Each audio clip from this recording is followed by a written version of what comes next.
Hai guys, balik lagi di videonya aku. Kali ini instead of aku bakalan sharing tentang pandangan aku, kali ini aku bakalan ngundang seseorang untuk sharing ceritanya dia. Nah, di kali ini aku bakalan bikin series yang namanya Blessed to be a Blessing. Lewat series ini, aku kasih kesempatan buat teman-teman untuk sharing kejadian-kejadian dalam hidup yang berkesan banget, yang sampai nggak bisa dilupain karena Tuhan itu simply just too good in their lives.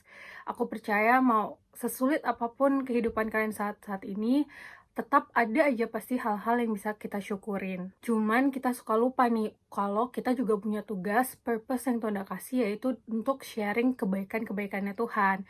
Makanya aku adain series ini, untuk saling mengingatkan bahwa Tuhan itu selalu baik untuk kita. Nah, di video kali ini aku mengundang sahabat aku, yaitu Jana Mila. Hai. Jana ini sahabat aku udah bertahun-tahun, udah nggak ngitung gue berapa tahun, dan dia ini sosok yang luar biasa banget, dipakai Tuhan luar biasa, dan Amin. puji Tuhan dia juga mau udah nyempetin waktu untuk sharing nih hari ini. Jadi aku bakal punya 3 pertanyaan buat Jana, dan Jana bakalan jawab pertanyaannya. Nah, yang pertama, kalau lo dikasih kesempatan nih untuk cerita, apa sih hal yang paling berkesan di hidup lo, yang kayak bener-bener gak bisa dilupain karena Tuhan tuh terlalu baik gitu?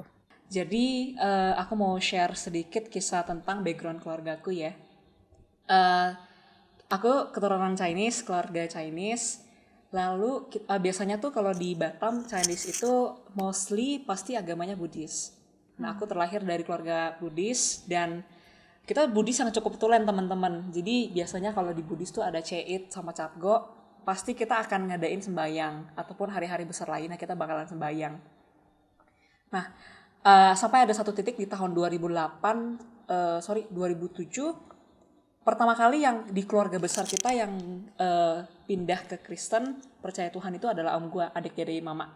Jadi adik dari mamaku percaya Kristen, lalu menginjili mama, sampai ada satu titik tuh, pertama mamaku pas tahu omku Kristen itu, beliau cukup marah, respon mamaku marah karena meninggalkan leluhur dan sebagainya, itu salah satu tindakan yang tidak terpuji kalau di Chinese ya. Tapi akhirnya omku percaya Kristen, mamaku diinjili, awalnya mamaku mengeraskan hatinya, mengeraskan hati, lalu sampai ada satu titik entah kenapa mamaku akhirnya telepon ke omku untuk telepon bilangin tolong ajak mama ke gereja, ajak mamaku ini ke gereja gitu loh. Akhirnya zaman segitu kan aku masih usia 7 tahun, jadi pengen banget kalau mamaku kemana tuh pengen ikut. Nah, bawa kan anak kecil kan, ya yang penting jalan-jalan kemana aja, yang penting ikut lah. Yang penting kan jalan-jalan asik. Nah, akhirnya aku ikut, terus pertamanya tuh mulai dari komsel, mulai dari komunal. Dari komsel, terus pelan-pelan diajak ke gereja. Hal yang gak pernah aku lupain adalah sampai di tahun 2008, papaku tuh putusin untuk percaya Tuhan. Buat aku itu sangat amazed banget dengan perbuatan Tuhan dalam keluargaku. Karena terus terang aku melihat bahwa banyak teman-temanku yang saat ini mereka untuk percaya Tuhan itu butuh perjuangan bagi keluarga mereka untuk survive karena orang tua mereka belum percaya Tuhan. Jadi di sini aku mau kasih encourage bahwa ketika kita percaya dengan waktu Tuhan, itu yang paling penting. Percaya dengan waktu Tuhan bahwa Tuhan itu pasti akan menjadikan segala sesuatu indah pada waktunya. Jadi dari poin pertanyaan pertama yang Jane sampaikan adalah, aku bersyukur aku bisa punya kedua orang tua yang diubahkan Tuhan di tahun 2008, yang kemudian kita percaya Tuhan. Aku 5 bersaudara, kakakku masih ada 2 yang tetap pada percaya yang lama, dan kita sangat respect banget sama kepercayaan mereka. Dan di tahun aku sangat, kalau di flashback kejadian tahun 2008 ya, kayak semua sangat lancar gitu loh. Orang tuaku ya ikut percaya Tuhan, dan sampai hari ini puji Tuhan mereka sangat berpegang keyakinan teguh sekali dalam kekristenan ini. Kita bukan kan ada yang convert terus merasa tidak nyaman, lalu mengalami masalah, mengalami ujian, lalu balik lagi kepada percayaan yang lama. Tapi aku bersyukur bahwa Tuhan selalu memberi kekuatan untuk keluargaku. Di setiap badai kehidupan keluarga kita tuh ya Tuhan tetap ada, dan dibuktikan dari bahwa hari ini kami ada bukan karena kekuatan kami sebenarnya, tapi karena Tuhan yang ada di dalam keluarga kami. Jadi di tahun 2008 itu benar-benar memori yang aku sendiri tuh nggak bisa lupain. Ternyata bahwa di masa kecil aku waktu itu umur 8 tahun. Jadi teman-teman jangan pernah meremehkan kekuatan Injil itu sendiri sih, kalau buat aku. And Jujur teman-teman yang buat nonton ini ya, aku nggak tahu tema hari ini, ternyata tema hari ini tuh blessed to be blessing, dan aku pikir aku ada hari ini juga pasti karena ada orang yang share something for me gitu loh, share Betul. life, share life-nya. Kalau kita cuman memberikan kata-kata quotes itu mungkin tidak mempengaruhi hidup mereka, itu cuman mungkin mempengaruhi di perasaan mereka, mereka di comfortkan dengan kata-kata kita. Tapi kalau ada sampai orang yang share life sama kita, itu gila, amazed banget sih Tuhan Yesus bekerja di area itu. Iya, betul. Aduh, tapi emang kalau cerita soal convert agama itu, kalau menurut aku juga banyak banget ya sebenarnya, apalagi khususnya di Batam, karena kan memang Yes. banyak yang kepercayaannya Buddha, dan banyak juga yang mulai convert ke Kristen tapi tengah jalan juga give up. Jadi Ya. penting banget juga sih kayak untuk tetap being persistent ya, untuk sama kepercayaannya, supaya tetap percaya sama Tuhan despite of the circumstances yang terjadi. Dan emang Tuhan sendiri pun janji kalau kayak gak pernah janji kalau dengan kita percaya Tuhan semuanya jadi baik-baik aja. Ya. Kayak yang ada, malah ada, aku pernah baca satu quote dibilang gini, if there's no test you will never have a testimony. Jadi kalau nggak pernah ada ujiannya, lu nggak akan pernah bisa kesaksian gitu loh, karena emang Yes. itu part of your life journey untuk bisa jadi kesaksian gitu, dan itu emang purpose-nya lu juga. Ya, Nah, amin. terus pertanyaan kedua, menurut lo gimana sih hidup lo kalau misalnya lu jalanin itu without God? Oke. Yang pertama, pasti saya akan ada di dalam agama yang lama.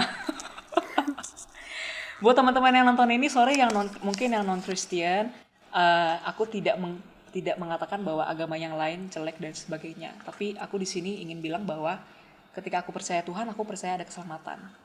Jadi aku percaya agama satu-satunya di muka bumi ini yang siapa sih Savior yang mati buat ciptaannya itu cuma di Kristen.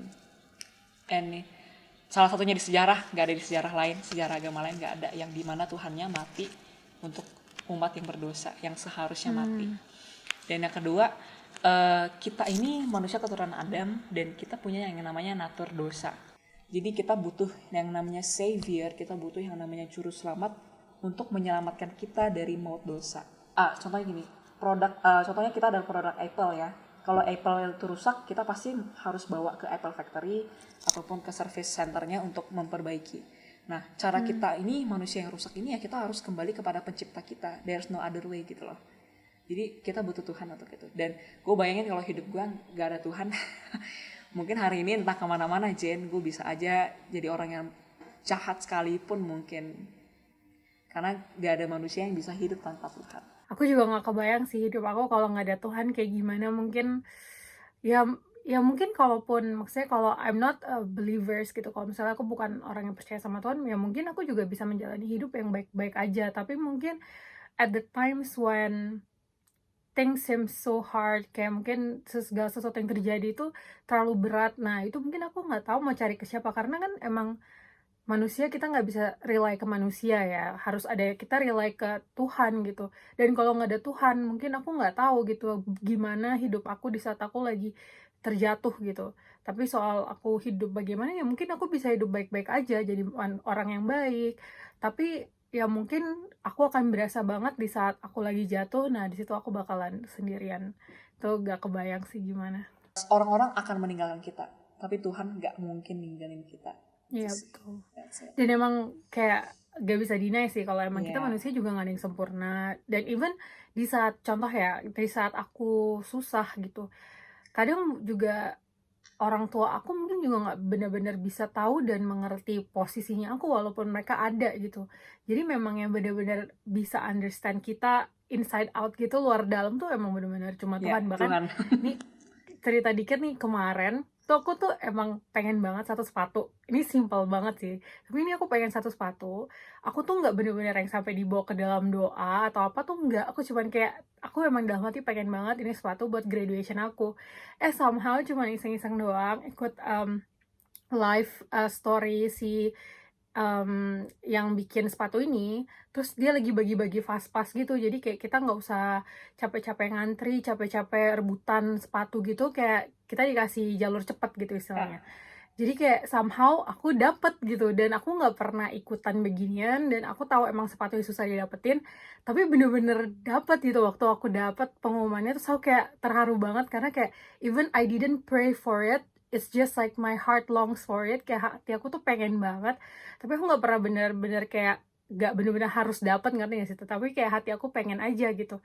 Tapi kayak Tuhan tahu dan Tuhan izinkan terjadi gitu. Padahal tuh Ya, susah banget dapetinnya. Jadi kayak apapun sih, hal-hal kecil pun yang kadang kita nggak sadarin tuh Tuhan ikut bekerja loh amin. gitu. Ya, Nah terus last nih, yang terakhir, sebagai penutupan kasih dong kita beberapa sentence word of encouragement buat semua yang oke. nonton. Aku ambil dari satu ayat.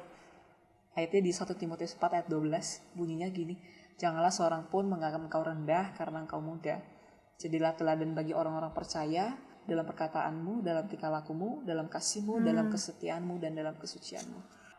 Untuk di usiaku yang masih sangat muda seperti ini, banyak orang amazed dan mereka bilang, wah Jan hebat ya, kamu bisa pelayanan sehebat ini, udah bisa belajar biayain kuliah sendiri dan sebagainya.